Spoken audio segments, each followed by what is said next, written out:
It's a YouTube show full of fun facts you need to know. Carl rings the bell and the members show to the GMP morning show. Featured guests will come and they will blow your mind. The audience will do so in kind. A little vanity mixed with some insanity on the morning show with GMP. Good morning, Portugal, and I'd like to welcome you to another fantastic day. Hey, you gumpers.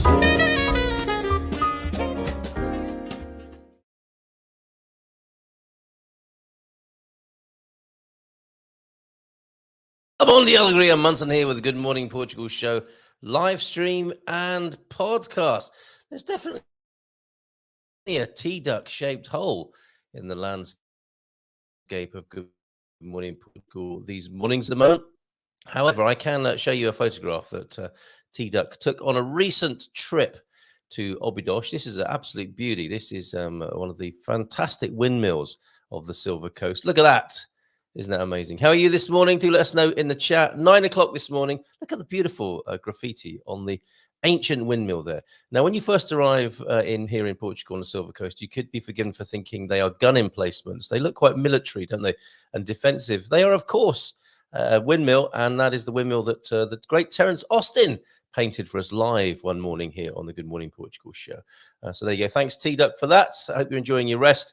We're here. We are moving ever forward. With our ideas, sharing our ideas, learning about Portugal here on the Good Morning Portugal show. Learn something new every day. And I'm very proud of what we've been doing over at goodmorningportugal.com. I've just completed the goodmorningportugal.com Learn About Portugal page on the website, up late last night into the wee small hours, actually. And let me just see if this works. Sometimes it doesn't so well. When I'm sharing pages on the screen, when I move from one to another and test the links. But let's have a look at this morning. If you go to goodmorningportugal.com with me, .com with me, hopefully you'll see what I'm seeing at the moment, although things seem to have frozen up a tad. I did test my internet speeds this morning, and they're all well and good, I'm told. So I think there might be some sort of processing error more locally. Well, that's complete. Oh no, that's back again now. That's great. Okay, just be patient, calma, tranquilo, be Portuguese about it, right? I was thinking, be Portuguese about it. That's got to be the next bit of merchandise, has it not? Okay, we're going through now to the, and I'll put the link in the chat, the goodmorningportugal.com Learn About Portugal resource page. 24 courses and collections we have for your delight and erudition or learning, education, let's call it that, this morning. And here they are on the screen. There are 24 free courses and collections now over there with the link that I'm about to put on the screen. There you go. And they include all sorts of subjects and ways in to suit every taste into learning more about Portugal. Oh, I've got a screen blackout now. Oh, no, here we go. We're back again. That's great. If I give you a little bit of a scroll down, you'll see that the 24 free courses and collections include Portuguese factoids, meet the team, food, wine, and fun times, opening a company in Portugal, that mini course created for us by Raquel, a collection of Owen's videos, collection of Frank's videos, Frank guides, the Douglas Hughes collection, the Portugal playlist, featured music here on the show, the community blogs, the blogs and pictures that have come in from the crew, the team, the community, a wildlife and animal collection, discovery weekends. You can click through to that, through to the Portugal Immigrant Network, sport in Portugal, Andy Klein's video making course, the shop, the store area are fiercely independent and uniquely Portuguese brand collection at the Indie store. That's open access as well, as is the peer-to-peer Portuguese. The God Squad tips of the day in the Grey Watch, Gentle Fitness for Bon Viveurs, the Extraordinary Expats. It goes on and on. And all of these are available free to you. Portuguese-British Alliance and the Portugal and Americans a growing collection as well. Oh, there's a broken link there, which I need to complete. I was doing this at 2 this morning. And then if you're a GMP VIP, you get access to another level of information, which applies to many of you tuned in and watching, and a few lurkers who we never hear from, but very grateful for your support of the show, and those GMP VIPs who help us out with time, talent, and treasure get access also to essential info, my contacts, including introductions if you need them, pocket listings, those real estate listings that are before the market or don't make it to the more popular real estate pages, spaces and places in Portugal, those special secrets that we share in the community of lovely places to go in Portugal. Our Just for Fun section, where we've immortalized a few of those memes and dad jokes and bits of fun, and a growing quiz for kids about Portugal as well. That might be interesting to homeschoolers, or a way of getting kids used to being here in Portugal, or whetting their appetite indeed for being in Portugal, and adults might like it as well. And my own guide to starting a podcast and a live stream there. All of that, you can see more if you click on that link, and you'll get access to those supporter exclusives if you're a GMP VIP as well. So very proud of that. And I am missing a link, apparently. You're missing the Man Cave Lisboa Posse link. Am I really? I wonder. Or is it just not there? Thank you for that point of order, Chairman. The Lord Gilchrist is with us. All rise, order. So brilliant. I'm really chuffed with that, and I trust it's part of our continued contribution and service to the FE community, the expats, foreigners, and immigrants here in Portugal. Those thinking of coming, those already here, of course, very important to have support and resources once you're already here after the climax of migration, the climax of coming here, so to speak. Then really another adventure begins, doesn't it? The post-migratory adventure. So we're here at your service with that as well. Jason's in. Good morning to you, Jason. Got a bottle of your wine here. Friends in high places, or should I say central places here in Portugal. So delighted to receive that bottle of wine. Bin number 1. I'm not sure whether to drink it or to lie it down. What do you think, Jason? Bin number 1, 2022. That feels so special right there in my hand right now. Thank you so much, Garvo, for bringing that over yesterday. Among a beautiful, well, Santa comes in July as well as December. He was here yesterday in the shape of Garvo. He brought me a beautiful box of his own produce that he's grown. I mean, that looks like supermarket food there, doesn't it? Quality stuff, cabbage, lemons, oranges, potatoes, some of his strawberries as well. Absolutely beautiful. And that bottle of Quinta Essential wine in there as well. And if I zoom in, you'll see that in the box. Bin number 1, 2022. So delighted to receive that yesterday. And I'll see you at the meetup, Garvo. So looking forward to more of your company later on today. And not only that, some of your company in October. Please save the date. The Discover. Well, actually, if I go back to the resources that you'll see at Learn About Portugal, if I scroll down a little, you'll see we have the Discover Portugal page here, which if I click through to it, hopefully you'll see what we're all about there. Yeah, there you go. And I'll put that bigger picture. Yeah, there you go. That's how easy it is. Oh no, that's gone through to a different link. Let me just reshare that with you so you know exactly what I'm talking about now. Yeah, when I'm sharing on a screen, on my screen here, if I change pages, you can't always see where I go, and sometimes I carry on talking about what I think I've got on the screen, and you're looking at the last page I shared, thinking, what on earth is he talking about now? So let me bring onto the screen the Discover Portugal weekends. Then this is a new initiative starting in the autumn of this year, and our first weekend will be in Lisbon. And our second weekend, we've now discovered and confirmed after a slightly boozy session on Monday evening with the Austins, is that Tamar will be the backdrop for the Discover Portugal weekend. So that, let's have a quick look at the calendar. I can't remember exactly the date of that, but it's in September. It's usually the second weekend of the month. We've got a slightly unusual setup with Bobby O'Reilly's travel arrangements. So the first ever Discover Portugal weekend will be in Lisbon on the 15th and 16th of September. No, it won't. A different calendar here. It's the 16th and 17th is the Saturday and the Sunday. funny, isn't it? As you move around the world or use different systems, the Saturday and Sunday are in different places to where you might imagine. Anyway, 16th and 17th of September for the Discover Portugal weekend, the first of its kind in Lisbon. And then in October, the 14th and 15th of October will be the Tomar hosted weekend, where on the Sunday we'll be going to Al Viagra, which I think will be a standout experience, of course, and Garvo keen to share with us a little tour of his town on the Sunday. So lots of fun to be had on these.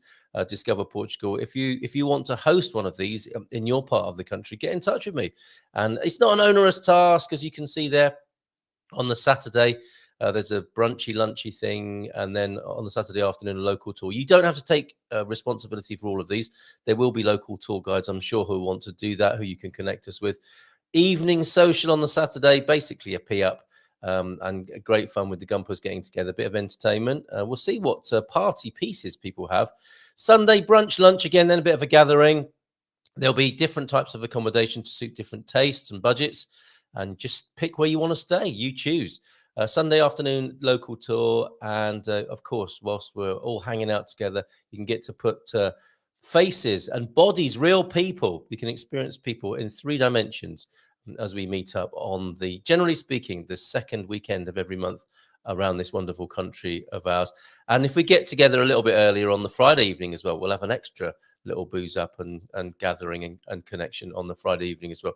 Let me know if you'd like to host such a gathering. So the third weekend in Lisbon of September, and in October, the second weekend for a gathering in Tomar. And then in May, I think it is, of 2024, that's when we're going to Braga. I've not been to Braga. Looking forward to that one. So there you go. That's all part of the absolute feast of information that you can find at Learn About Portugal, or certainly on the link that you see on your screen there, and I'll Learn About Portugal resources, where, of course, we have our quiz every morning as well. So let's do that. So let's say a few more hellos before we go to the quiz. It's a good one today. Many thanks to Garvo for getting it to you, and it's your pleasure, you say, Jace. Yeah, it will be my pleasure as well. All that lovely produce and the wonderful bottle of Quinta Essencial collector's item there. Really, I'm tempted not to open it. Will it lie down and keep, or does it need to be drunk, Jason? You know me, I'm going to be drinking it, aren't I? But it's a thought that one day my kids might inherit it as an incredibly valuable piece of Portuguese history, piece of Portuguese expat history. We've got Pete in as well, who loves the Ules. And we've got Capricorn Chris, who went to see Chic, and they were amazing last night. He's got a spring in his step. Bon dia, says Chris, alongside Sarah and Lord Gilchrist. And can I bring Alpha to the San Martino de Porto meetup? Why not? People do bring their dogs to the meetup and to the green. We've got a green on the beach just opposite. I'm sure you'll create quite a stir if you bring Alpha along. Please do. And just send me the best possible link then for your man cave gathering, and or should I say our man cave gathering. Not that I'm there very often, but please send me the easiest way for people to connect, and I'll make sure that's on the collection of resources as well, because that's all part of learning about Portugal, perhaps the dark underbelly of expat male life in Portugal, as well as all the good work they do, don't you? Look, are you going to be like Rotary and the Masons one day and do some big charity thing at some point, man cave? If it's left, I can hear what Lee is saying in my mind's ear, asking that question. If left to Lee, probably not. Then perhaps, unless it's a sponsored beer drinking event. James and Coach Turner in early as well this morning. So thank you for being here. We'll have Michael Heron joining us at 9. And we will be talking more about the expat footprint and how we can manage our migration mindfully from the point of view of the impact we're having on this new country that, let's face it, is welcoming so many people into the country now. We live in a country where pretty much 1 in 10 people is a foreigner. And I think that's an amazing hospitality and a good sense of humor with our Portuguese hosts, don't you think? Morning again from Coach Turner then. We'll come back to your God Squad tip of the day in a moment, Coach Turner. But you're saying for now, you're now clean and properly awake. Glad to hear it. Did you get hosed down? I had a random call from an old Irish mate of mine who was in Porto and wanted some places to go. Recommended Aveiro, Nazaré, San Martino and Foz de Arello. great idea. I'm having lunch in Foz tomorrow lunchtime. But yeah, put him in touch with the community. Get him on board, Coach Turner, if you will. Okay, let's go to the quiz question of the day. Yeah, Lee aside, we're quite the regular band of bros. Yeah, he's a special guy, isn't he, Lee? I haven't seen him on the screen for a little while. I always enjoy his pithy insights when he gets pithy. Outside a cafe with his coffee and his cigarette first thing in the morning. Okay, let's go to the quiz question of the day then, and resolve yesterday's two, of course. What happened yesterday? I can't remember now.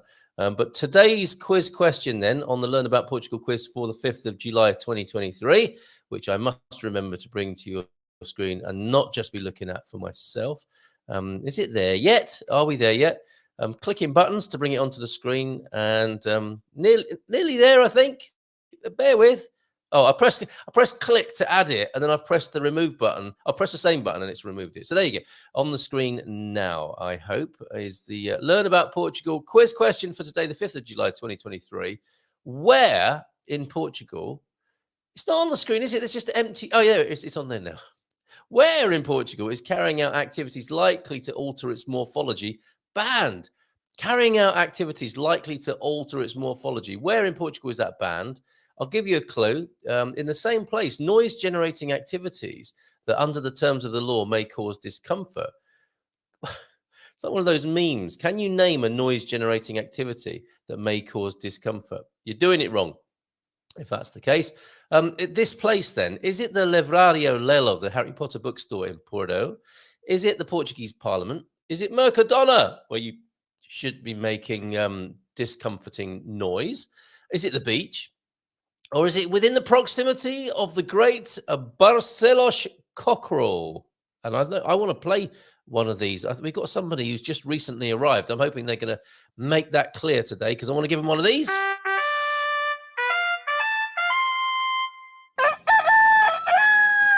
There's somebody in our community who definitely deserves one of those today. And let's go and resolve yesterday's quiz, shall we? If you don't want to sign up at Learn About Portugal, you can still see the timeline here and take part in the fun. There was the most amazing thread yesterday. Learn Portuguese by singing. And we were blessed with people's playlists. I put together a playlist because I realized I'd been singing Portuguese for about 40 years, singing Gilberto Gil's Toda Menina Baiana or Masquenada by Sergio Mendes. I didn't know what on earth I was singing about. So I had a little dive into it, and it was really wonderful. And I started a playlist. But then, of course, Clive Gardner and Sarah Yerman totally outdid me with the music that they've been collating and collecting since they've been here in Portugal, also singing in Portuguese. So that is a thread I commend to you. However, I didn't go there for that. I went there for the Learn About Portugal quiz the 4th of July, and was asking you what a rodilha was. That was the question for yesterday. And if you watch this morning's show, that was referring to the day before. You may have heard the word rodilha mentioned. What is a rodilha, and where might a woman place it when carrying out a vital traditional task? Does she place it on her husband? Everyone guessed the right answer here, or didn't guess it. They knew it and chose the right answer here.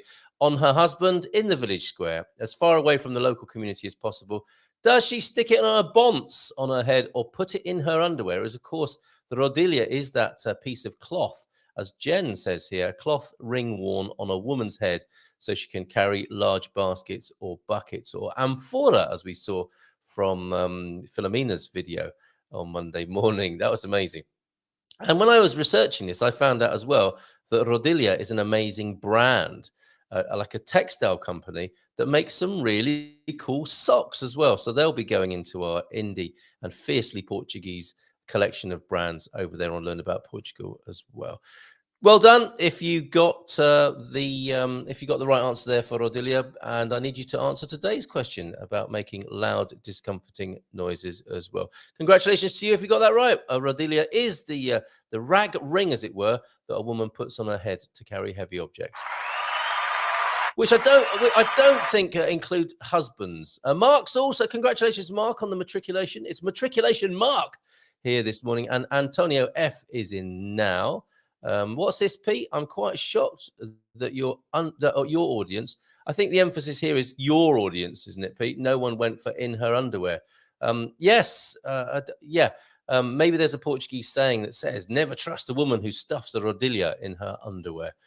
Carl, your technical awareness and knowledge perfectly fits the demographic.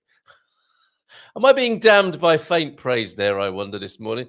Good morning to you, Pete. A fan of the ULEZ. Oh, is that because you've got an electric vehicle and you want to see all those smog and pollution creators locked out of the 15-minute city of the future there, Pete? Okay. Are you completely electric, Pete? Have you not got a some sort of old vintage vehicle that you love and are attached to, that's your guilty pleasure for creating pollution? Susie's also in as well. Hola, says Suze. Great to see you this morning. Morning to you and to Taxi.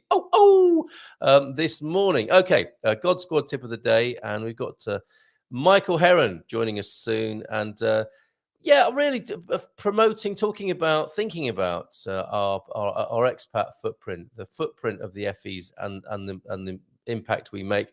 I've been thinking a lot more about this recently. I saw quite a disturbing kind of rally call for people to gather in Martin Moniz recently. Well, actually, it was last night. They tied it in with American Independence Day, and it was a Solidarity for France celebration of a certain kind of protester who wants to keep Portugal Portuguese.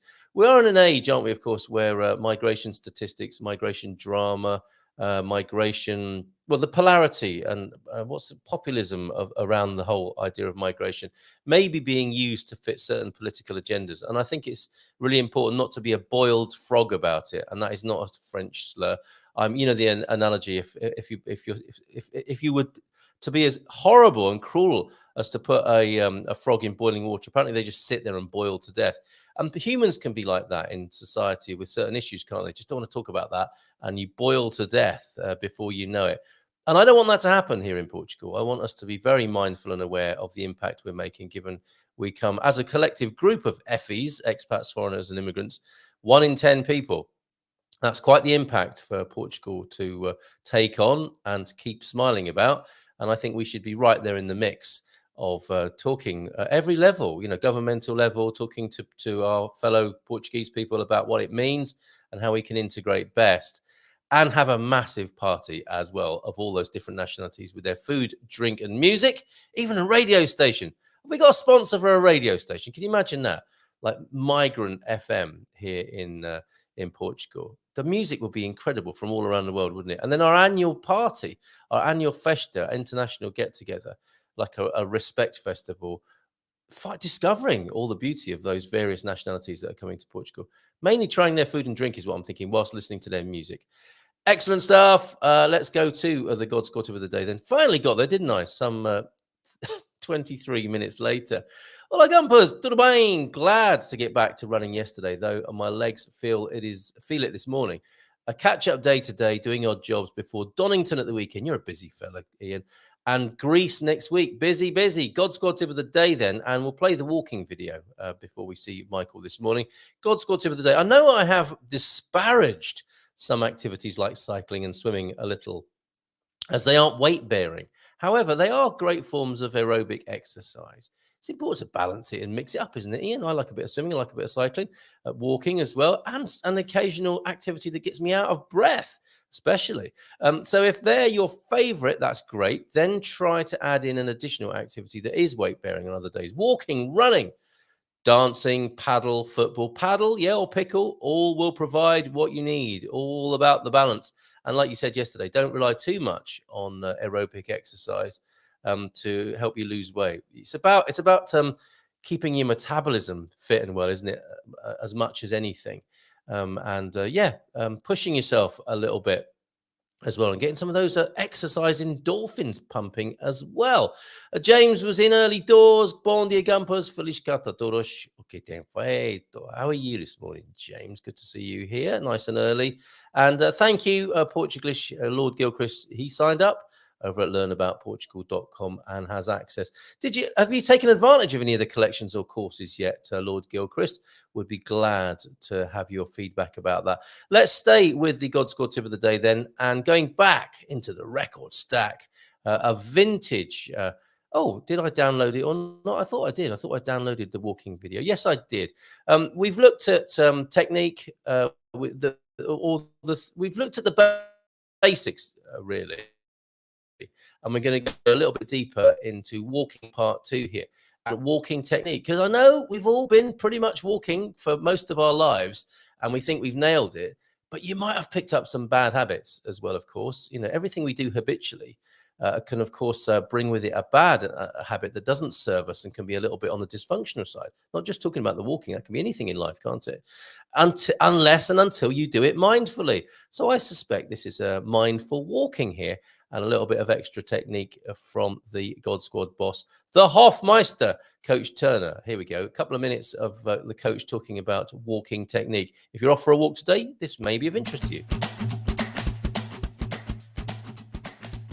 Just to finish off on walking, you can actually improve your technique, improve your posture. Just think about pushing your hips forward. I remember I did some dancing classes a while ago, and I was always being criticised for poking my bum out. Don't do that. Push it forward. That immediately brings your shoulders back and improves your posture.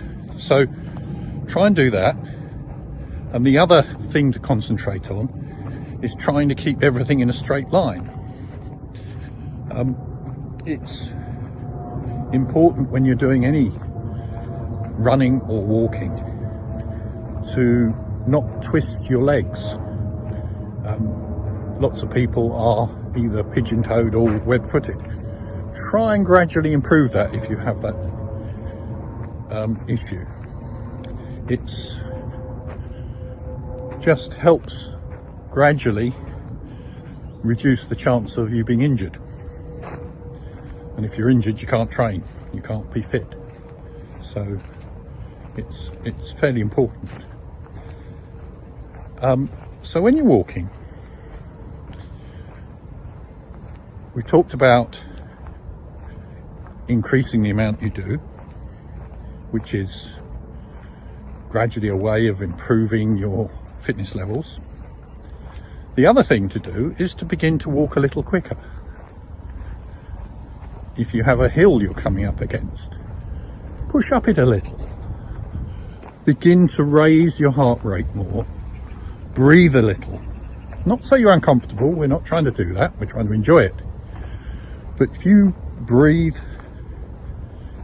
a little more heavily, and I'm beginning to now, though I'm not walking particularly quickly, you can up your rate. So there we go, up the rate a little. If you can do that, then not only will you be working a little harder, improving your fitness, and do that a little longer, but you'll be increasing your capacity to do exercise. So improving your heart, improving your breathing, and thus your ability to do a little more.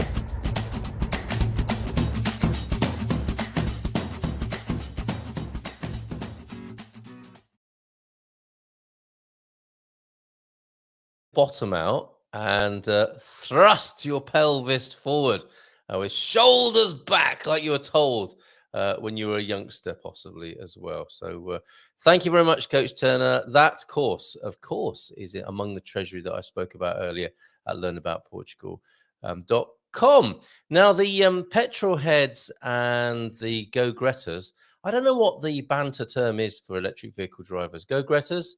The bumper car drivers, Pete has not been happy about the accusation that he is driving an emitting vehicle. I do not have a diesel car, Lord Gilchrist. It is an ultra low emission petrol one. And yes, the electric modular 6-part tractor is an order, as well as the Cybertruck. They're amazing looking vehicles, aren't they, Pete? The Cybertrucks. My total emissions, he says, and I think he's talking about his vehicle, are less than a 3-minute trip in your Brummie Rust bus. By that, I think he's referring to the Range Rover of Lord Gilchrist, who in capitals is shouting back at Pete now. I love my filthy old Brummy Rust bus. Its sole purpose is to carry the hound. Yeah, my old Skoda truck with over 220,000 clicks on it is really for transporting children and our dogs as well. And it's so nice to be able to come out of the sea with wet trunks on and sit in the car and not worry about damage. Although I might short circuit the electric heating in the seat one of these days, and you'll be able to tell by the look on my face one morning if that's happened. We've got Jason's Mitsubishi. The performance of Jason's motor is measured in gallons to the mile. A bit like mine then. Jacqueline Branco says, see you on Sunday. Looking forward to meeting you in person for the first time on Sunday, and we'll have more news about the big Rounders match, the charity Rounders match that's happening in Caldash. Anyone fancy meeting up at a Rounders match next Sunday afternoon in Caldash? That's going to be happening. I'm hoping to speak to, is it Rebecca who's behind that, Jacqueline? We had a little to and fro on Facebook, and I'm trying to get her on the show this week to talk about it. Writes a very good press release, so more about that probably tomorrow on the show as we get ourselves ready to play Rounders. I love the game Rounders, and charity match fundraising for the Bomberos happening on Sunday at Caldas de Reña. And Jess is here as well. Jess came in while the video is on. So good morning to you. Hello, everybody, says Jess this morning. A few pictures we didn't attend to. Oh, Bob's in as well. Good morning to you, Bob. We're having a tax accountant visit this morning. Living the dream. So doing other things, but listening in. Yeah, hastily unpacking that bag of receipts, right? That's the plastic carrier bag of receipts. That's been stuffed somewhere that the tax accountant might probably not even want to have a look at when they arrive. But that's always an interesting moment, isn't it? Dealing with the tax accountant. My accountant had some great news from my accountant with the cost of their services for the year. And I heartily recommend mine if you're looking for somebody to take care of your not bookkeeping, but your taxation affairs, your tax return and so on, getting a social security number. Got a great contact for you. It's going very well so far because I think they're my fifth company I've been working with. Hope you're ready to play. I am always born ready to play Rounders. Jacqueline Branco, good morning to you.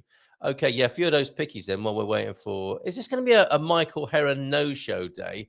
I wonder. He's probably getting himself ready now, or he might have overslept. Who knows what might have happened at Heron HQ this morning, but fingers crossed that we're going to see him.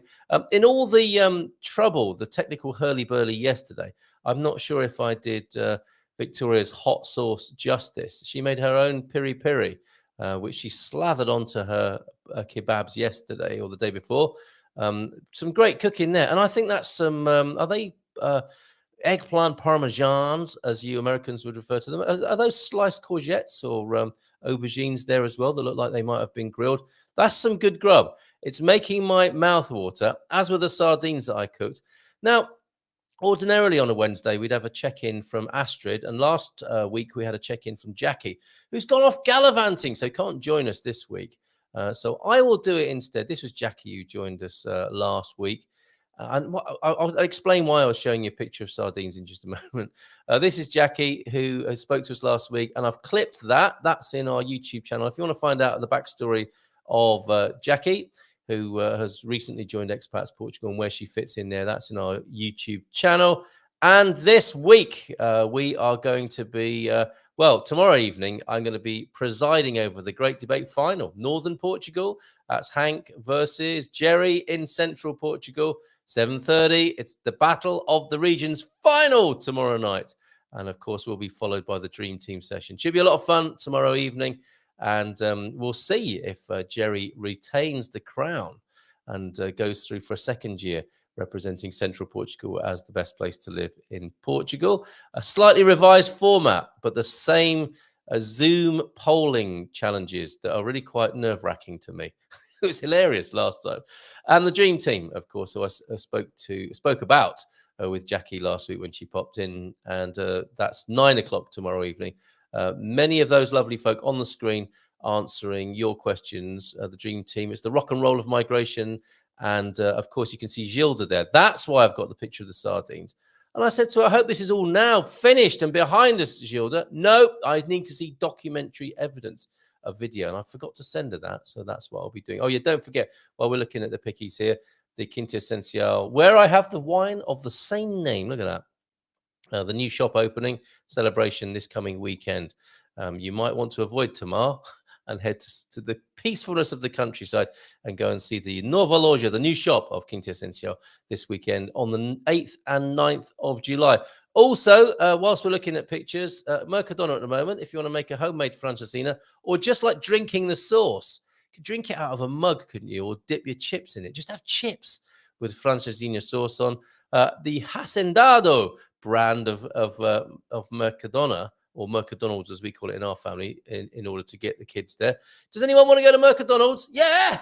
We get there. This isn't McDonald's. No, I said Mercadonald's. And there's a little video about that as well. That's on our Just for Fun section, I believe, of learnaboutportugal.com. Yes, it is Rebecca Pembo. I thought I got that right.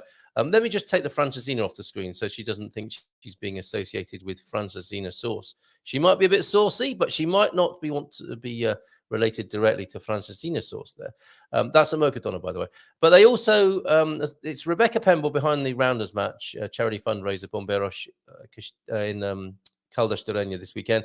They also part of players of the Silver Coast Netball as well. Okay, so captain of the Silver Coast Netball players is Suzanne Spivey. Oh, I need to add that then, that there's a netball vibe going on the Silver Coast as well. That's news to me. But I think it's going to be a double header, isn't it? Rounders and a little bit of netball awareness as well.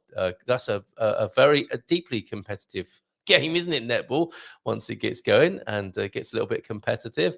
Okay, where is 1 minute? Sorry, I'm late. He's so Portuguese. He's been here so long. He just thinks he can rock up at any moment and keep me waiting. He's probably just got to take another coffee this morning, isn't he? He'll be with us in a moment then. At least we've heard from him, old Heronius Maximus. Solar Live Portugal. Wow, I thought I heard about Spain getting one. What's that? What have I missed? Oh, plans for a new gigafactory. Yes, I did hear about that. A Tesla gigafactory. Why do they call it that? Or a gigafactory, as I think it will be called in Portugal. But yeah, I did see that in the news. And we might take a look at the news with Michael, if and when he arrives. Portugal, Tesla gigafactory. Unfortunately, however, Pete says, it may be due to lithium mining here. Unfortunately. But as Belmont has the main mine proposition, I think Andrew... Lord Gilchrist will agree. A hole in the ground is a significant improvement. Only Rounders on Sunday. Nothing to do with netball. But when we speak to Rebecca, she'll talk to us, I think, about netball. And Philomena's, good morning to you. Philomena. Wednesday.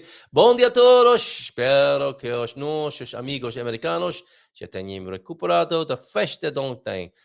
Beijinhos. So Philomena hoping that Americans celebrating Independence Day yesterday. It's quite muted, I thought. Didn't really see anything special happening. Maybe you're saving yourselves for Thanksgiving.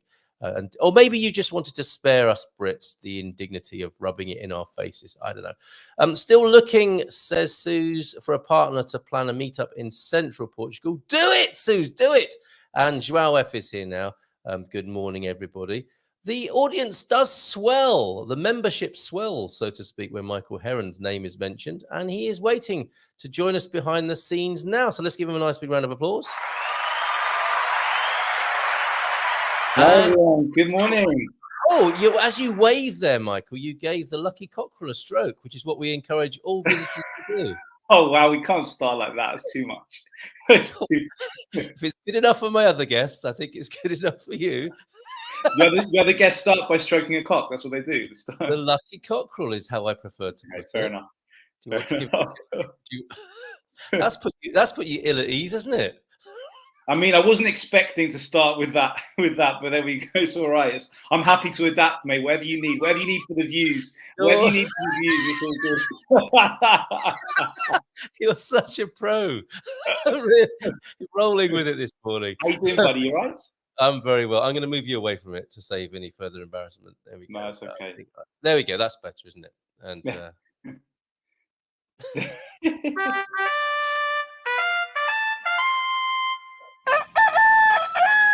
see, that's what wow, mate! Every single month you step it up a bit. You've upgraded your staging in the background. You've got new sound effects. Fantastic. Don't I just? Great to see you, mate. To answer your question, yeah, really good, really good. And I think quite fortunate it would appear to be on the Silver Coast with a bit of breeze. A lot of our friends and community are baking in the interior at the moment, this time of year. I imagine you're enjoying a similar effect because you're quite close to the coast, aren't you, near Carcavelos? It's pretty hot. And apologies to any Northern English people listening, but one of my friends always used to say something which used to make me giggle. He said, "I'm sweating like a Geordie in a maths test." He used to say. That's so apologies well, to anyone from Newcastle. I didn't mean it like that. I was just joking, obviously. I say that's hot, but presumably that's only about when it goes over 20. You start sweating like a Geordie in a maths test. Well, to be honest, mate, it's been hotter than that. I mean, like, I'm quite lucky because, as you know, I live near to Carcavelos Beach, so there's always a very cool, breeze from the Atlantic. But yeah, it's been getting pretty hot, but it's good. I think it's because we've had such a late summer this year, so we haven't got used to it. Yeah, maybe, I don't know, but yeah, it's been great though. Fantastic. And Carcavelos Beach. I see the worst of the world on Twitter, as you experienced yesterday when I was sending you that. Yeah. On each gathering, but I see it's almost like mods and rockers times in Carcavelos Beach occasionally. Youngsters like a bit of a tear up down there sometimes, don't they? Have you seen that? I mean, to be honest, mate, I'm never there like in the afternoon. I'd imagine afternoon, evening, but I've never seen it get Larry. To be fair, I've never seen it get Larry. It's true, in the afternoon it gets a little bit more tasty, but no, it's not. No, it's Portugal. It's Portugal. Yeah, exactly. Byrandi is in.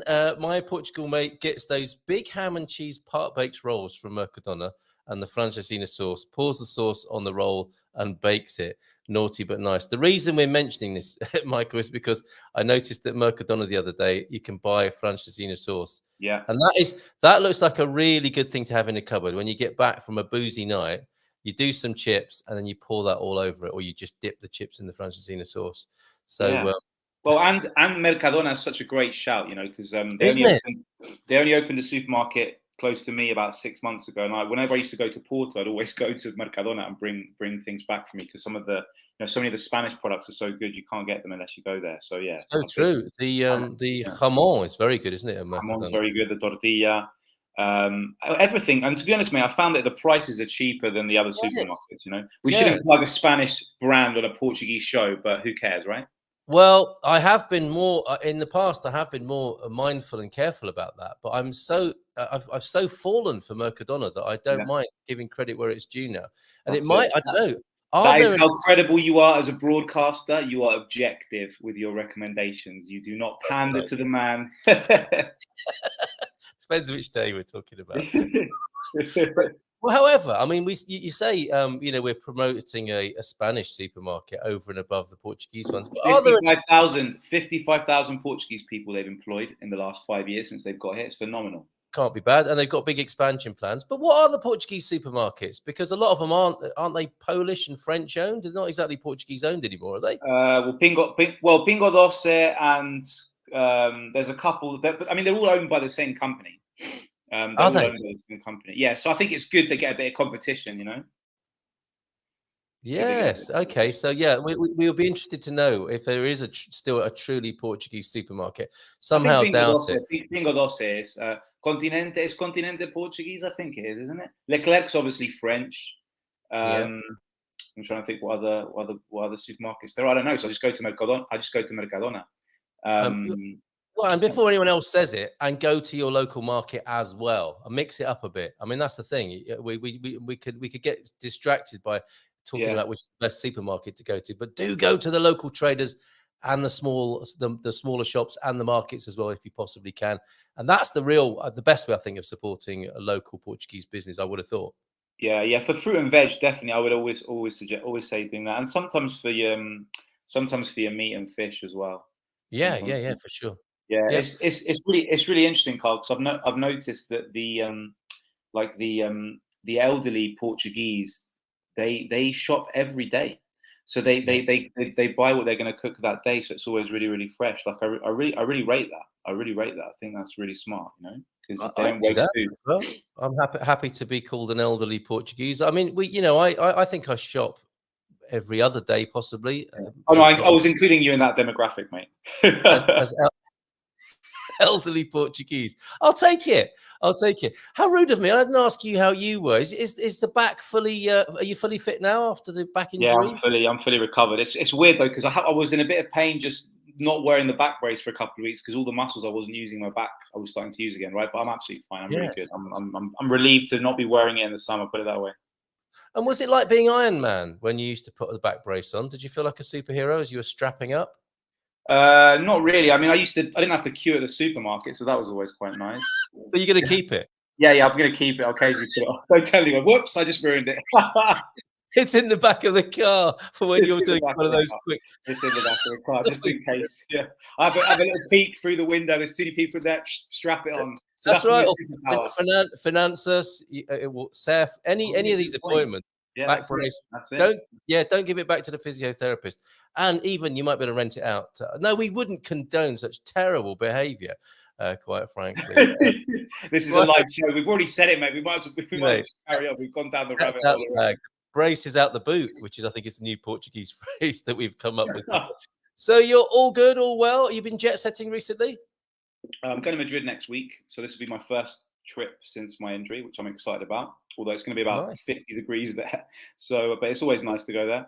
But yeah, mate, everything's been good. Business has been good. Family's good. Everyone's good, man. So yeah, I can't complain really. I'm looking forward to the summer. I'm actually taking 3 weeks off in August, which is very unlike me. So I'm really looking forward to that. So well, you're getting more and more Portuguese. You call me an old Portuguese. You're very much the Portuguese guy yourself. Late to arrive today. I know. It's so on brand, isn't it? August. Man, I'm helping you add credibility to the show, though. That's the thing. It's like you want to see someone slowly metamorphosize into a Portuguese person. That is me. Gradually get later and later. Right before your eyes. And yeah, the August thing is funny though, because I used to not take holiday in August because I used to like staying in Lisbon and Cascais because it would be really empty. But the problem is all my clients, all my customers take their holidays then. So if I don't take it when they take it, I don't have a break. So I'm actually kind of enjoying it. I'm actually kind of enjoying. This is the second year in a row I've taken August off, or most of August, and it's nice. Wow. Okay. Oh, you'll be glad to know, by the way, that T-Duck is having a week off this week, so there aren't any dad jokes for you to suffer. Oh, what a shame! What a shame. Gutted. However, others have not liked the dad joke vacuum and have stepped in. So we'll see what we can do for you. Bon dia, bon dia, Michael. Been too long. Love from us to the wife and kids. Hope you're doing really well. Oh, that's really nice. Thank you. Michael doesn't want to start by stroking it. Maybe he wants to fit. I don't know what you mean. You see, Stephen, there are people behave. Yeah, Stephen, there's only so far you can take the innuendo, and that's just too much. Yeah, well, and we should have just left it hanging there, really, shouldn't we? Rather than you had to take it a stage further. And you notice with some people in life, I mean, I've got Facebook friends who only comment on certain themes, and I think everyone from the UK. Let's not lie. And Stephen, I think only comments recently when it comes to stroking the lucky cockerel. So I think we should. I was going to say I think we should fix it for you, but that takes it into terrible territory, doesn't it? If we do a kind of Jim will fix it thing for Stephen, and to have send him a cock to stroke. He can come on to the. It's far too Jimmy Savile now, isn't it? It's gone down a horrible. I mean, you've literally, you've lowered the tone quite significantly. Well done. Jump the shark. It's your fault, Stephen. Taking it there. You started it with a cock stroke when I came on the screen and waved. All I did was wave. It's just descended from that. It's great being in Europe, says Pete. Oh, sham for French biscuits and cakes. Oh, this is the other Portuguese habit, of course. Is Portuguese people, I don't think, are loyal to a brand. They're loyal to products in the various supermarkets. So that's why shopping is quite exciting here, because I think the older Portuguese person that you're talking about has a loyalty to that store on that sort of bargain day or for that particular product, and they'll travel around town going to the different shops, a bit like Pete here. Oh, sham for French. I think that is actually, because often people will ask me, how do so many supermarket brands survive in Portugal, right? Yes. And often you'll find them all very close together. But I think there is a huge differentiation. So, for example, I know that Bingo Doce tends to have the best fish. Aldi is like just good for overall like quality and it's cheap. And then Leclerc has the best like wine selection. So like there's this whole I've got it all mapped out, and it can be annoying sometimes because you have to like go around to different places, but you can actually end up having everything you want just by making a bit of an effort to be a bit more organized, you know. So I do rate that. I do rate that. It's a business opportunity, isn't it? Somebody with a rickshaw taking you to the various shops on the route. That sounds great. And Joao F is working the room. Good to see you here this morning. And Sarah says, when the entire Yemen clan is in residence, we have to shop every day due to the amazing miniature refrigerator.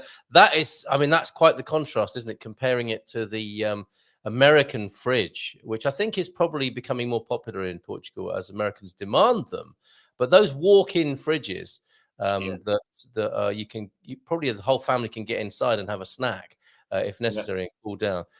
They are facing probably apartment life with a smaller refrigerator. So generally speaking, there's a little note to anyone who's moving to Portugal. You may find that the refrigerators are smaller, which is encouraging you to shop fresh every day. And not throw food away, right? I mean, I think I read somewhere that in the US, like 35-40% of food gets chucked out. That's outrageous, you know, isn't it? so and it's true. I mean, I'm happy with the size of my fridge, you know, but it's true. I think if my fridge was any bigger, I would be tempted to, you know, shop in more volume, and you know, you don't get through it all. So you know, I think there's definitely, this is why I think I've started to try now with fruit and veg to try and shop locally at my market and to try and do it more regularly. I find that I'm throwing less food away because, you know, I do worry a little bit sometimes about the amount of food we throw away. You know, it's a bit worrying. But more domestic tips from Michael Heron as we make our way through the show. Ask anything about Portugal. We'll have a quick chat about Ronaldo's new Cristiano, we should call it, his new mansion. But the main theme today is coming back to, and I think it is becoming a bit of a soapbox issue for me, and people. I'll be going through a curve of people say, "Oh God, is he going on about that again?" But the reason I'm going on about it again is because I think it's important. One of my 3 priorities. Oh, I sound like Richie Sunak now. This is my main priority. It is my main priority. I've got 3 main priorities here on the Good Morning Portugal show. One is to help people learn something new about Portugal every day, and we're doing that with learnaboutportugal.com. We're also doing the discovery weekends around Portugal from the autumn. And also this very important work, as I see it, of the Portugal Immigrant Network. Yes. And I think it's important that we are mindful and aware and open to the conversation about it, rather than it having it creep up on us, because I think Portugal is doing the most amazing thing in having 1 in 10 people pretty much an FE, as in an expat, a foreigner, or an immigrant. And if we, you know, I guess it's prompted by France to some extent. And I know the geopolitical, socioeconomics, et cetera, of France are slightly different. But there is this migration issue at the heart of it, or as part of the mix. And the issues are real. And I think they resonate in Portugal as well. And better to talk about it and grasp the level of these difficulties rather than pretend it's not happening. Absolutely. I don't know what do you make of that, Mike? Yeah, well, first of all, you know, I take my hat off to you for creating this community, because it's extremely important, and I think the way you've done it is really smart. And it's no coincidence that you have a lot of Portuguese listeners as well. And I think it's really important to remember that when you are an immigrant or an expat, whatever you want to call it. I mean, you and I prefer to use the word immigrant, don't we? I think that's a better, you know, it's a kind of a more inclusive word. You have to remember that, you know, you're a guest in the country that you're living in, right? And while it may seem tempting to kind of forge this expat or immigrant bubble, and I know sometimes it can be difficult to integrate into a new country. I think you've got to try, and we are in a situation now where it's getting to the point where there is an increasing gap, and there is increasing resentment from local Portuguese, not all, but some, about the way certain, you know, expats, immigrants conduct their lives here. And I think it just comes down to the choices that you make. So, for example, and again, I'm not judging anyone in terms of the choices they make for their children's education, because I get it with international schools. Often they're here for a reason, because if you're only going to be here for a short time, and let's say you've come from the UK, then you need your children to be following the UK curriculum so that when you go back, there's not like a disruption in their education. But if you are planning to stay here for the long term, don't forget, especially the case, of my situation, that with my son especially, he's Portuguese, right? He was born here, so he goes to a Portuguese school. Now, obviously, he speaks English as well. He speaks Spanish too, and the school has an international flavour to it. But he's Portuguese.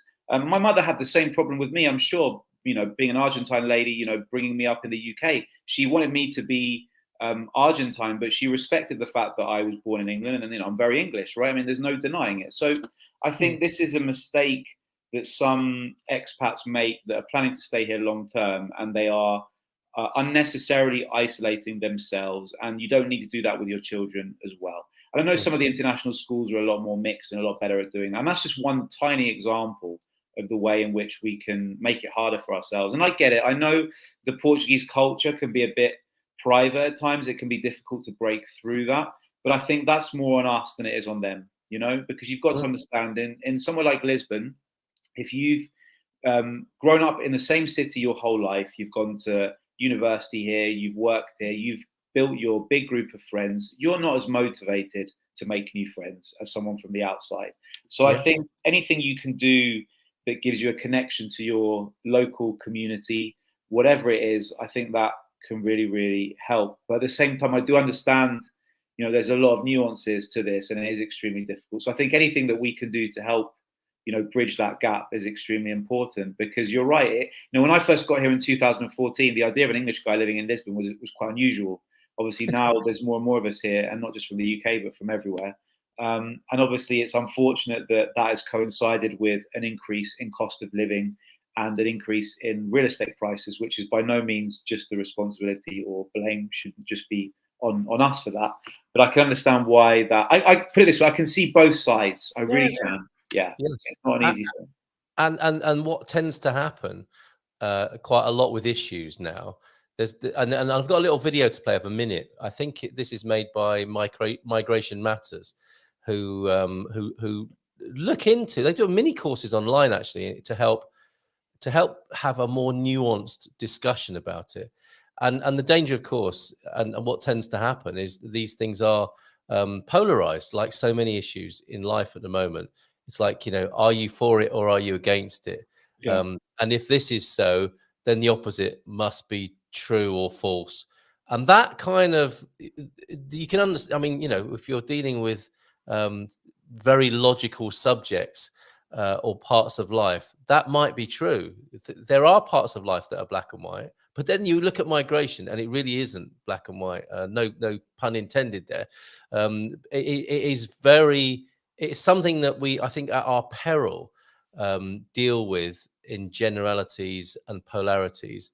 And worse still, if we don't check our assumptions and prejudices around it, because I think we've all got them, and talk about it, we will perpetuate some of the difficulties that there are around migration. So I'll chip this video in as a little bit of spraying a conversational WD-40 to open it up a little bit, because I found this quite useful. And we'll be back after this.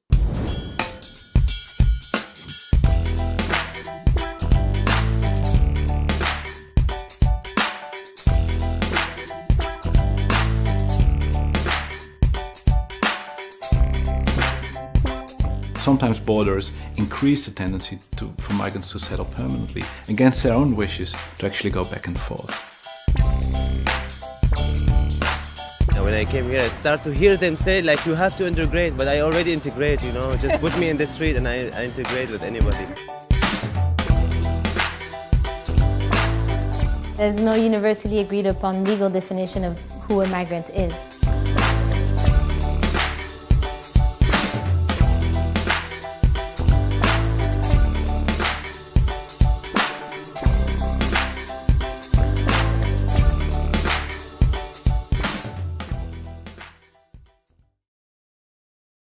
Yeah, there you go. Migration Matters. That's an online initiative, which is Erasmus, a part of it, which is a great organisation initiative. the EU funded, which already, again, would already start pushing people's buttons and thinking they've got a particular political agenda. But I did find that quite useful. And like I said, I'm willing to challenge my own prejudices and assumptions around this. And most importantly, have an open conversation Absolutely. about it. Absolutely. But I think that the interesting thing about that video was seeing when the lady said there's no legal definition for the word, right? Because I think this always brings. I mean, you'll laugh at this because you remember when I did the cultural training. Yes, that's how we met. Yes. Yeah. And one of the things that I'm always keen to point out with this kind of training is that everybody has a different circumstance. So, for example, if you meet me, you see my name, Michael. Oh, you're English, right? It's like, well, yes, but my mother's Argentine, and I've lived here 9 years. And before I lived in Madrid, and before that I lived in Brussels, and before that I lived in Sevilla, and then Madrid before that. So my experience of life isn't going to be the same as someone who's maybe come directly from the UK, right? So I think this is where you have to be very careful to pigeonhole people, because the world is so fluid now, and there is no such thing really as what used to be an expat moving from one country to the next, staying here for a few years and then going back. It just doesn't work like that anymore. So it's changed. The videos really, they've made loads of videos, and certainly some of them address how migration has changed and how Europe is a place people come to now, where before it was a place where people, well, like the Portuguese and the Brits and the Spanish, it was a place from where people migrated around the world. And now we're in a different part of history where people are coming to Europe, and they're tackling it pretty well. And yeah, we do work in a very primal animal way, don't we, on appearances? Yes. I'm quite similar to you. Look at us. I mean, if people were to, the worst case scenario, and this is brilliant, I mean, this is almost a game we could play, is like, how could we be seen this morning? So how we could be seen on one level by, let's say, a Portuguese person who's sick of migrants coming to Portugal. Oh, there we go, coming over here. They've got their Good Morning Portugal show that they're doing in English. Two like lobster-faced English guys. Couple of idiots. Talking about beer. I bet they've got Union Jack shorts on underneath the surface there where you can't see. And they'll be noisy and drinking beer later on. And demanding chips late at night in the Algarve. Now, you can forgive people for thinking that, because there is always a little bit of truth in these stereotypes. And you've explained what you really are: half Argentine. I'm half Asian. Yeah, exactly. And my parents are migrants. And this is what we're looking at, isn't it? Is how appearances can be very misleading, and how important it is to give it a second thought, because even though there isn't a legally defined definition, by some definitions, 1 in 30 people globally is a migrant and on the move. Yes. And as I said earlier on, 1 in 10, and that's why I think it's so important here. 1 in 10 people in Portugal is a migrant, and I love it. You know what you said about how somebody might have been grown up and educated in Lisbon, and they've been there all their life, and there's no great onus on them to reach out to the incomers. But somebody who has grown up in that way and is a sort of truly Portuguese person, is at the same time incredibly open-minded and open-hearted. That's one of the special things, isn't it, about being here? Is that person who you might think could be a little bit private, based on the reasons you've just said, is actually very open-hearted, open-minded.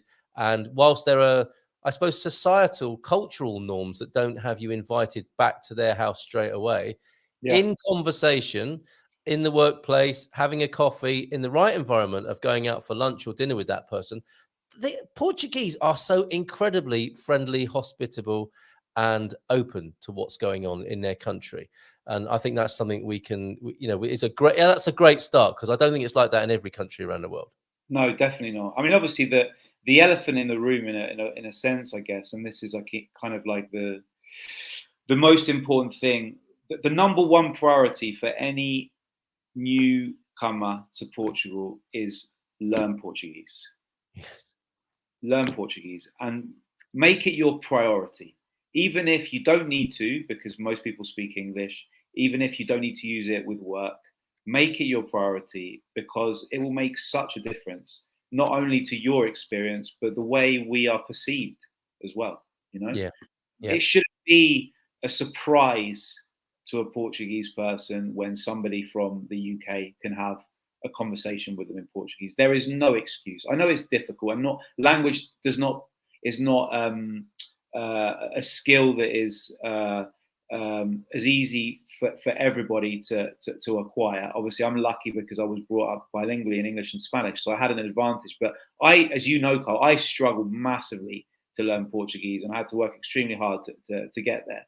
And I'm proud of my Portuguese, but it doesn't even need to be at that level. Just any kind of ability to have basic conversation, I think it goes a hell of a long way.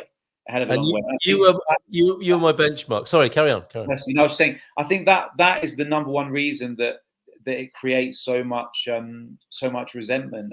Not that the Portuguese mind, because I think they quite enjoy it a lot of the time. They're very proud of how good their English is, but I think it does make a huge difference. You know, if you can just say a few words, it shows that, yeah, do you know, I'm living here, but I've made the effort to learn the language, and that's the barometer for me. You know, making the effort, but even if your Portuguese isn't very good and it's really hard for you, it's the bang for buck, isn't it? The bang for buck of having a go says a lot about you than what you're feeling internally, i.e. you're not very good at languages or you'll never get this. But what you do in that moment of trying to speak Portuguese gives you so much, I don't know, such a brilliant context for connection and understanding. So you're absolutely right. And you are my benchmark for learning Portuguese. And I'm glad to say that when we first met and had lunch for the first time at Aroeira, just outside the compound, we went local, didn't we? I remember, yeah. We sat down and you had a chat with the waiter. And I thought to myself, oh my God, this guy is a genius. He's like a polyglot genius, the way he's managing this situation. And I was thinking, I'll never be like that. I am that guy now. I can go into a restaurant and I think have the conversation that you had with the waiter. And I'm very pleased with that. And I know I can do more. And that's the thing, isn't it? You know, you don't have to have this sort of, I'm not doing enough and I never will. Some days will be better than others. Exactly. It's the direction of travel, isn't it? Is your direction of travel to make the effort? Yeah. And I think not just with the language, Carl, but I think if you take the time to have a conversation with someone and you display local knowledge, and it can be anything, right? It can be football, politics, music, film, art, history, whatever, just to show the person you're talking to, you know what, like I do actually know something about Portugal. I'm not just here for the golf and the sun and the, you know, whatever. Yeah, and I think, you know, that helps. I'm not saying we have to kind of go out there and like promote ourselves as being, you know, these intellectuals. I'm not saying that. You know, that's ridiculous, right? But I think it does, you know, it does, because I look at it from my perspective. If I was local, I would want to see that appreciation, and that appreciation is demonstrated through taking the time to understand why things work and are the way they are. You know, a lot of people come here and they're like, oh, I don't understand why, or they get frustrated, right? I don't understand why this is like that, or why that is like that. But if you do the research, you'll understand. You don't have to agree with it or accept it, but it goes a long way, you know? Mate, you remember the comedy program, Goodness Gracious Me, in the UK? We might get to a stage where we have the equivalent here, because there are some comedy characters emerging from our conversation today. Lord Gilchrist is saying, I love sounding like a hapless Englishman speaking Portuguese, like the policeman from Allo Allo. Yeah. Good morning. Yes. And there is a British character, isn't there, who's got a football shirt on and his cargo pants and his bald head seared by the sun, walking around town shouting out, "Olá, bom dia! Ciao, ciao, obrigado." We've all met that guy, haven't we? He's having a go. And then the other one, I just thought it was brilliant when you were saying, you know, you don't have to be a philosopher. But what if you learned enough Portuguese that you sat enigmatically in a role that, you know, like sometimes the turtleneck I wear, I'll get that out of the cupboard and I'll wear that to the cafe and I'll start smoking again. And I'll just grunt in cafe, and they'll bring me a coffee, and I'll learn enough Portuguese to say, "What is your favorite pessoa poem?" as I engage the. Wow, that will just be going too far, won't it? Be like, there's a weird guy outside who's trying to be a a Portuguese philosopher. You don't have to go that far, do you? As much fun as that would be to act out that character, as Michael says, you don't have to go that far. James, we know, is doing this. Bom dia. Só falo pouco de português, mas estou a aprender. Turns the new best friend light on. There we go. That's a really good way of putting it. New best friend. The Portuguese BFF right there. Absolutely. Yeah. Okay, comment from Squire of the Shires. Tell the Portuguese. We've got a job to do today. I think Squire of the Shires is giving us some homework here. Tell the Portuguese, says the Squire, that what they have preserved of their culture and heritage is more important than any amount of corporate money wanting to turn their country into a brownfield site. Now, this is a thing, actually, isn't it? This is a very interesting FE incomer phenomenon. Is we really like some of the values and the sort of cultural representation that in some ways, some of the Portuguese are trying to revise, modernize, and get rid of. Isn't that a quaint happening thing that's going on at the moment? What do you mean by that? Give me an example. Well, I think I lived in a place called Anadia, which was really modern. And like it looked like parts of it looked like an American or Australian suburb. And I think there is a part of Portuguese planning, at a sort of local government level, that wants to do away with all these charming old houses that the expats, foreigners, and immigrants like to buy and are thoroughly entertained and enthralled by, and that old way of life. And there's I mean, this isn't just a Portuguese thing. I think this happens all over the world as part of a globalized phenomenon. But how local people are a little bit embarrassed of the things that we find so charming. There's probably sociologists probably have a word for it, don't they? But that has happened in my experience, and I see that as a larger phenomenon. And I think that's what the Squire's getting at here. Is that it's attractive, isn't it? And I think it's the direction of travel for the EU as well, isn't it? To have a modern, centralized European value or identity. And some of the traditional things perhaps that we love and really celebrate about being in Portugal are not necessarily valued. And why would they be? If you've grown up with that, it's a bit like it must be how the Cubans feel when you used to go to Cuba and they're all driving the old sort of 60s cars, and to us it's like a really like quaint thing, and to them it's like, well, we can't get anything more modern because there's a ban from US products, or there was under Castro. So it's that kind of thing, something that we value is not valued as much locally, and that's the balance,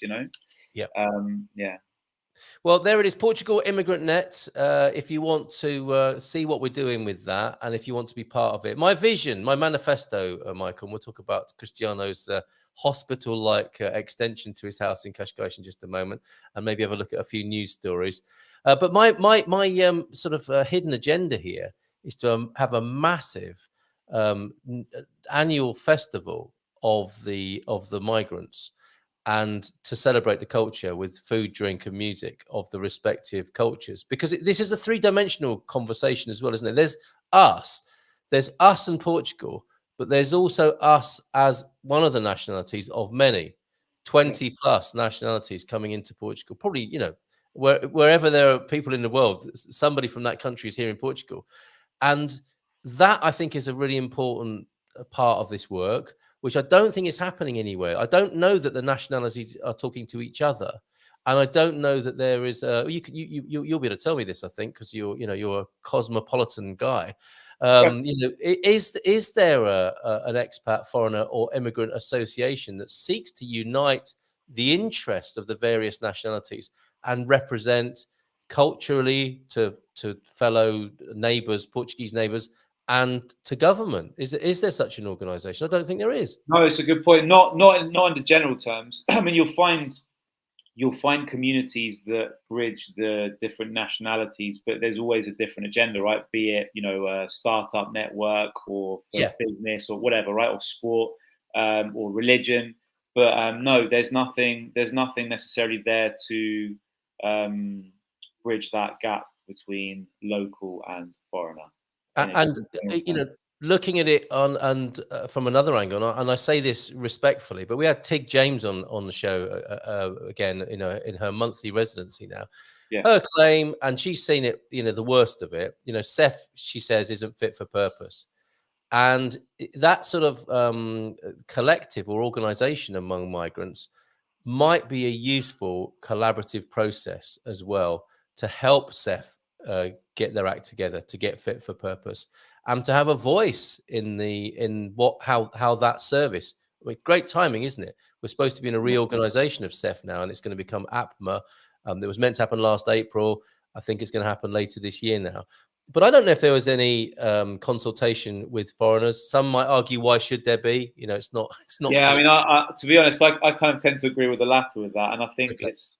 it's one of these things where it's an added value, it's an added service, right? It shouldn't be the priority of the Portuguese government to worry about making sure that everything is perfect for us when we get here. Yes. I feel a bit strongly about this because we always assume that the problem lies with other countries, but let me tell you, when friends of mine that are foreigners have relocated to the UK, it's just as bad. This is a global thing, and it's a public sector issue. It's not just a CEF issue. So I think you can then talk about pay, you can talk about a number of other things. So, and the motivation for it to truly work. Effectively. But clearly, we want it to work better, and if there's a way to do that in a diplomatic way that actually means it can work, then great. But I would worry sometimes that perhaps if it's done in the wrong way, it can just see like we're criticizing it, and then there'll be pushback. You know, so I think it's understandably so. It has to be done very sensitively, really carefully. Yeah, it has to be an offer which can be ignored or taken advantage of. But I think to be pushy about it is completely the wrong idea. And to start off by making the thing wrong as well. I mean, these are just the basics of human communication. But if you start from the point of view of making the other person wrong, you're not going to have a very constructive conversation, I don't suppose. Brilliant. Thank you very much for your insight on that. We go to Cascais now. Cristiano is retiring from football slowly, isn't he? I mean, he's making his move out of the game. I think coining it in is fair to say, isn't it? With in his last few years in football, and building his retirement home, it would seem, not a retirement home in that sense for aging footballers, but he's where he intends to live the rest of his life, presumably spending more time between probably his original home in Madeira and here in near the capital in Portugal. A little bit of trouble though with this, and you're framing this as how he is falling out of favor. He was, of course, the great national hero, and you think something different now. Well, I think a lot of the maybe a Michael Heron take. Go on, mate. Sorry, we're back again. Oh, so no worries. No, I was just saying. I think a lot of the recent press criticism he's had is deeply unfair, because the only reason that so you've got to look at it this way, right? He's had a great career for 15 years at the top level, at least, right? Perhaps you could say 20. And what's he done? He's decided to cash in and make a load of money playing in Saudi Arabia. And the only reason people are criticizing him is because it happens to be Saudi Arabia, which is an easy target because there's a number of human rights issues there. But no country's perfect, right? So when a footballer does the same thing but retires to the US, the MLS, they don't get the same criticism he's had. And I think he deserves the right to earn ridiculous amounts of money, not having to play football at the same level he's played at for all these years, live with his family in a different country, have a different experience. So I think a lot of the criticism that he started to get, and we know how the mainstream media works, right? As soon as it turns on someone, we love to destroy someone when we build them up. So this home that he's built in next to the Davos Hotel, people are getting frustrated with him because it's behind schedule. Well, when was there ever a real estate project anywhere in Southern Europe that didn't take longer than it was meant to take, right? So, and that's not the guy's fault, right? So I don't know. I just feel like most of the time he's not even there. He's not even there. Exactly. He's not even there yet. So, he's waiting for it to be finished. So I don't know. I feel like the guy gets unfairly treated sometimes. And I think we have to be careful a little bit not to jump on the bandwagon of this kind of media attack when he goes against the narrative of certain mainstream media, which is, oh yeah, we're great and places like Saudi Arabia are terrible. So I think we have to be a bit careful. But yeah, I can understand the frustration of, and he, to be fair, he wanted to buy the entire hotel just for his parking, right? But the guy's worth a lot of money. Why not? I don't know. I feel like just because it's on a bigger scale and it's more visible, then let's find out more about it, because there's something in this story for everybody. Celeb gossip, football, and Portuguese life and culture here. So Ronaldo's new mansion a year behind schedule. The 30 million property located in Quinta da Marinha in Cascais is reported to be a year behind schedule, leading to the frustrations of neighbours. I guess, when they bought their dream homes there, they didn't expect to be eclipsed by another one. According to a report by Look magazine, the works have been going on at the hospital-sized property, for the past 3 years, and are expected to continue for at least another year. The magazine reports that neighbours have said they've been building for 3 years. The house is so big, it looks like a hospital. My street has been closed for months. My garden is full of dust, all because of Pharaoh Ronaldo's pyramid. Yeah. And no comment in the Portugal news. But Pharaoh Ronaldo, is that what's going on now? Well, I mean, don't forget, look, this is a phenomenon we've seen in the UK, and the elephant in the room is, I need to be careful about how I word this, okay? So the elephant in the room, you can see where I'm going with this, is, and this is the typical press criticism that certain footballers in the United Kingdom get as well, especially if they come from like a working class or poor background, because we don't like it. Certain people in the media don't like it.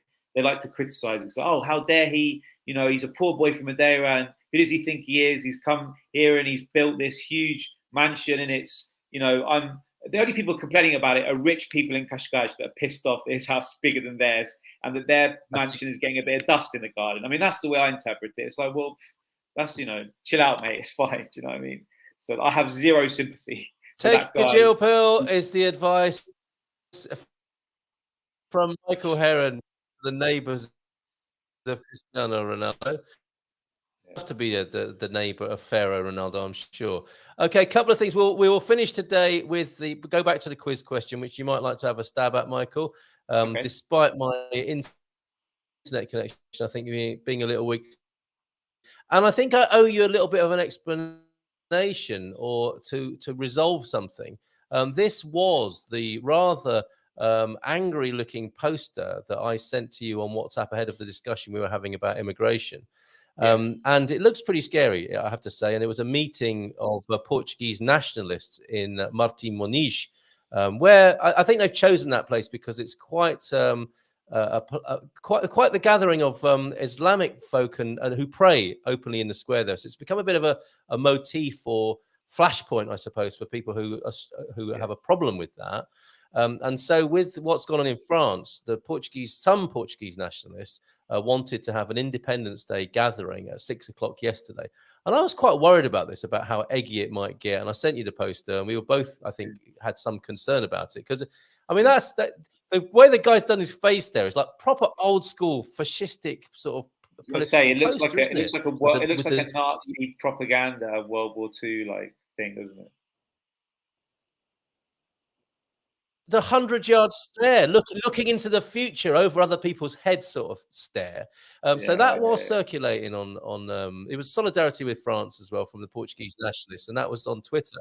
And then I was trying to find out what had gone on in the interest of really understanding the migration, immigration, how Portuguese people feel about people coming to Portugal, and from all sections of the community. And I think these voices need to be listened to. I could be accused of giving them the oxygen of publicity, but I think it's important to understand what's going on. And I'm not against having an open conversation with people who have fears about Portugal and Portuguese nationalists. It would be, I think, it'd be an enlightening conversation to have in many ways if it can be respectful and civil. But as it turned out, and this is there we go. That's the extent of the gathering that happened there. So, as can happen with Twitter, as can happen with political hyperbole, things can seem a lot worse than they actually are. And those people were, I think, excellently able to protest in a free and open society about their feelings. I don't know what Portugal B means, but is it Plan B? I don't know. I'm not sure, but that's what it came to in the end there. So far from my sort of family, doesn't it? It looks like one family. That's I think that there was, as you would expect from Twitter, there was a bit of banter and people laughing about how poor the turnout was when it was looking like it was going to be a big nationalist rally. And as you say, it just looks like one extended family and a few friends turned up for that. So there you go. Just to resolve that and put anyone's mind at rest who was like me concerned about that happening yesterday. Finally, then, here on the Good Morning Portugal show, things are getting a bit laggy with the internet, I think, but we're doing our best to bring to the screen for you now the Learn About Portugal quiz question of the day, today, the 5th of July. And we're looking here at a question which is, where in Portugal is carrying out activities likely to alter its morphology banned? There's a further clue here that in the same place, noise-generating activities that under the terms of the law may cause discomfort can get you a fine of 36,000 euros. Would that be the Livraria Lelo, the Harry Potter bookstore in Porto, the Portuguese Parliament, Mercadona that we mentioned before, Michael, the beach, or in the proximity of the Barcelos cockerel? So which do you think that is, Michael? That's a very good question. That's a very good question. Wow. Oh, I thought you'd be all over this. It's got to be the cockerel, right? Because I was going to say beach, but I don't think they could control that. Parliament, I doubt it's too loud. It's not going to be the supermarket. It's not going to be the Harry Potter thing. So it's got to be the cockerel, right? I'm not going to disclose that at this stage, but a good guess. Okay. Thank you very much indeed. Somebody I think has been in and made a guess already. Find that at Learn About Portugal. It's pinned on the timeline for you to make a guess today. Michael, always excellent to talk to you. Really great. Enjoyed your contributions today. Because we have to take on the serious issues, don't we? And we have a bit of a laugh. And I'm not sure any dad jokes came in. Let's have a quick look at some of the chat and see if there's anything we did miss. But I think you might have been spared that. We have shades of 1984 politics, women in there, the large white elephant in the room, perhaps, Lord Portuglish is saying. James, yeah, I found learning how to ask for my coffee and bread at the pastelaria in Portuguese brings smiles and a very friendly reception, as well as gelato or gelado. And I think that just about does it. Yes, you've been spared the indignity of having a dad joke forced upon you. This is fantastic news. And that is in so many ways a small demonstration, thankfully, says Pete on that. Thank you very much. Antonio, if this is an interesting point, this is the tias of Cascais, the kind of women that speak in a particular posh way and a different mannerisms and believe that they're better than others. Perhaps they're the ones who are casting nasturtiums over Pharaoh Ronaldo's new gaff there. Have a great day, Michael. Looking forward to seeing you already next month. Have a great time in Madrid, my friend. Ciao. Thanks, everyone. Bye-bye. Big round of applause. Ciao. All right, let's play the right round of applause for you. Cheers, mate. Bye for now. We'll see you tomorrow. Bye. Ciao.